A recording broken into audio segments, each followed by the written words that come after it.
BJP की नरेंद्र मोदी सरकार के खिलाफ विपक्षी एकता बनाने में जुटे नीतीश कुमार ने तृणमूल सुप्रीमो ममता बनर्जी और सपा प्रमुख अखिलेश यादव से मुलाकात की। नीतीश से मिलने के बाद अखिलेश और ममता का रुख नरम हुआ और कहा कि वो बीजेपी को हराने के लिए हर कोशिश का समर्थन करते हैं। ममता बनर्जी की पार्टी तृणमूल कांग्रेस पश्चिम बंगाल में सबसे बड़ी पार्टी है और राज्य की सत्ता पर काबिज है। वहीं समाजवादी पार्टी यूपी की दूसरी सबसे बड़ी पार्टी है। बंगाल और यूपी में इन्हीं दोनों पार्टियों का बीजेपी से सीधा मुकाबला है। इन दोनों राज्यों में लोकसभा की 122 सीटें हैं। ममता और अखिलेश से मुलाकात के बाद बिहार के मुख्यमंत्री नीतीश कुमार ने कहा, जो भी दल साथ आना चाह रहा है उनके साथ जल्द ही एक मीटिंग होगी। सभी दलों के साथ मिलकर चेहरा फाइनल कर लिया जाएगा। इस दौरान नीतीश ने कहा कि पीएम बनने की मेरी कोई इच्छा नहीं है। ममता बनर्जी और अखिलेश यादव जिस तरह नीतीश के साथ आने को तैयार हुए हैं, उससे सियासी अटकलें भी लगनी शुरू हो गई। ममता और अखिलेश हाल ही में कांग्रेस के साथ गठबंधन के प्रस्ताव को ठुकरा चुके हैं। ऐसे में सवाल उठ रहा है कि कांग्रेस को ठुकराने वाले अखिलेश और ममता का नीतीश कुमार से किन मुद्दों पर सहमति बनी है। आखिर 2024 के चुनाव के लिए इसका क्या नतीजा निकलेगा। नीतीश कुमार से मुलाकात में ममता बनर्जी ने कहा कि गठबंधन को लेकर हमेशा से विपक्षी दलों की मीटिंग दिल्ली में होती है और यह कांग्रेस की मीटिंग बनकर रह जाती है, इसलिए दिल्ली की बजाय इस बार पटना में सर्वदलीय बैठक बुलाया जाए। मुख्यमंत्री सचिवालय में प्रेस कॉन्फ्रेंस करते हुए ममता बनर्जी ने कहा कि जयप्रकाश नारायण ने संपूर्ण क्रांति का बिगुल भी पटना से ही फूंका था। हम चाहते हैं कि सर्वदलीय बैठक पटना में ही बुलाया जाए। कांग्रेस के लिए यह एक बड़ा झटका माना जा रहा है, क्योंकि 2003 के बाद से बीजेपी के खिलाफ सभी सर्वदलीय मीटिंग कांग्रेस अध्यक्ष के आवास पर ही हुई है।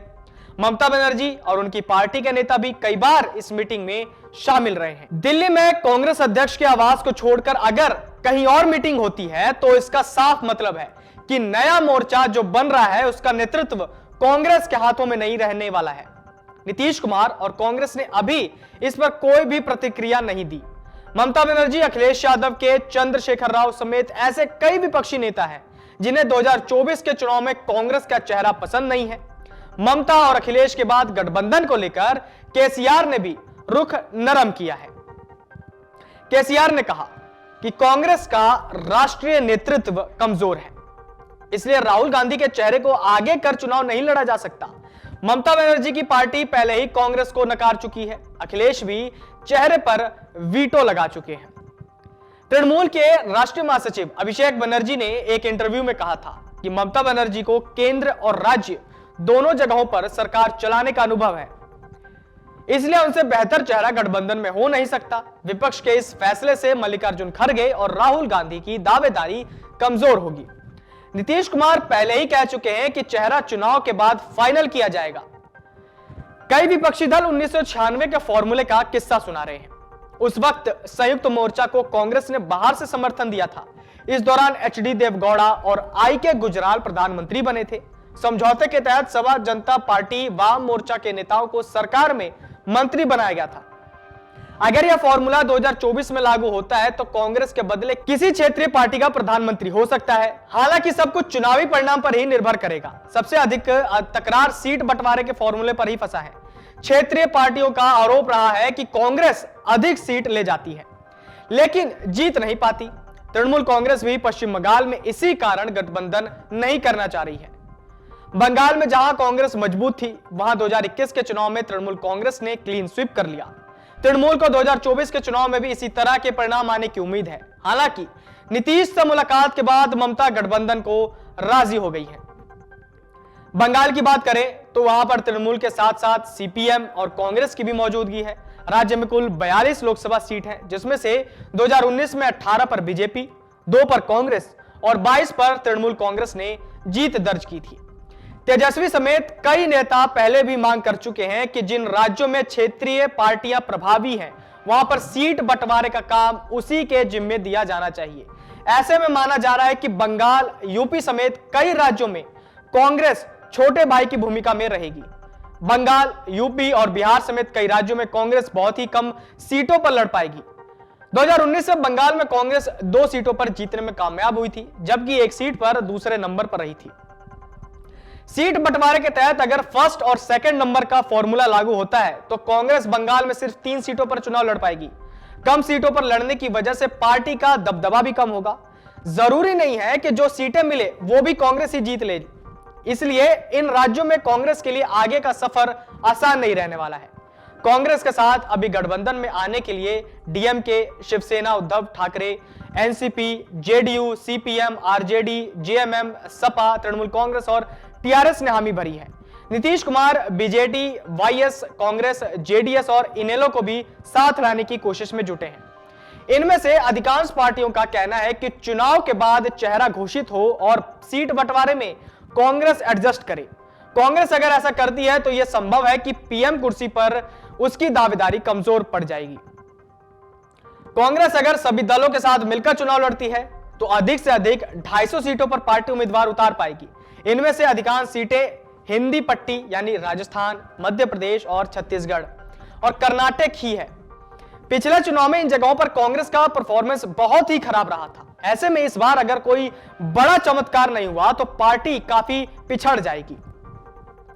सीट बंटवारे को लेकर संकट के साथ ही चेहरा का भी बड़ा मुद्दा है। विपक्षी पार्टियों के अधिकांश नेताओं का कहना है कि कांग्रेस के नेतृत्व में हमारी बातें नहीं सुनी जाती।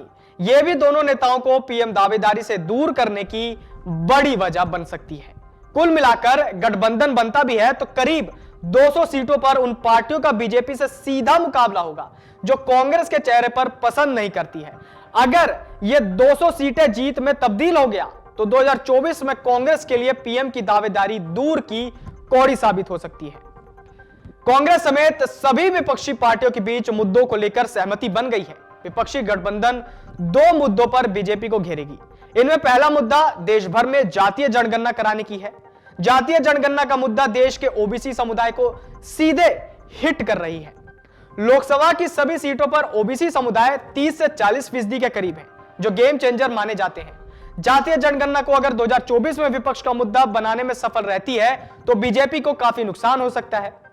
दूसरा मुद्दा विपक्षी नेताओं पर हो रहे सेंट्रल एजेंसी की कार्रवाई है। सेंट्रल एजेंसी की कार्रवाई से कांग्रेस, तृणमूल, आरजेडी, बीआरएस, आप और सीपीएम परेशान है। हाल ही में सुप्रीम कोर्ट में सेंट्रल एजेंसी की कार्रवाई के खिलाफ 16 विपक्षी पार्टियों ने एक अर्जी दाखिल की थी।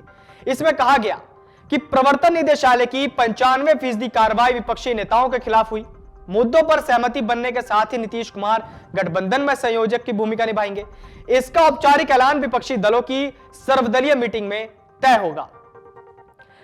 नीतीश कुमार पिछले 25 सालों में 9 दलों के साथ बिहार में गठबंधन सरकार चला चुके हैं। इनमें बीजेपी, कांग्रेस जैसी राष्ट्रीय पार्टी और आरजेडी, एलजेपी जैसे क्षेत्रीय पार्टी भी शामिल हैं।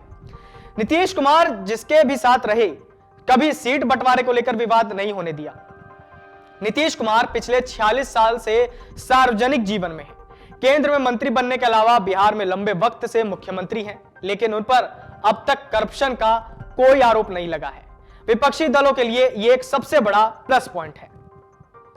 जनता पार्टी की उपज नीतीश कुमार की छवि सेक्युलर नेता की रही है। नीतीश सर्वमान्य नेता भी माने जाते हैं। उनका 3C यानी करप्शन, क्राइम और कम्युनलिज्म से समझौता नहीं का फॉर्मूला भी हिट रहा है। ऐसे में विपक्षी पार्टियां नीतीश के साथ आने से कोई परहेज नहीं है। मन से उजाला कर चले, मन से उजाला कर चले, एक अमर उजाला कर चले, उजाला कर चले।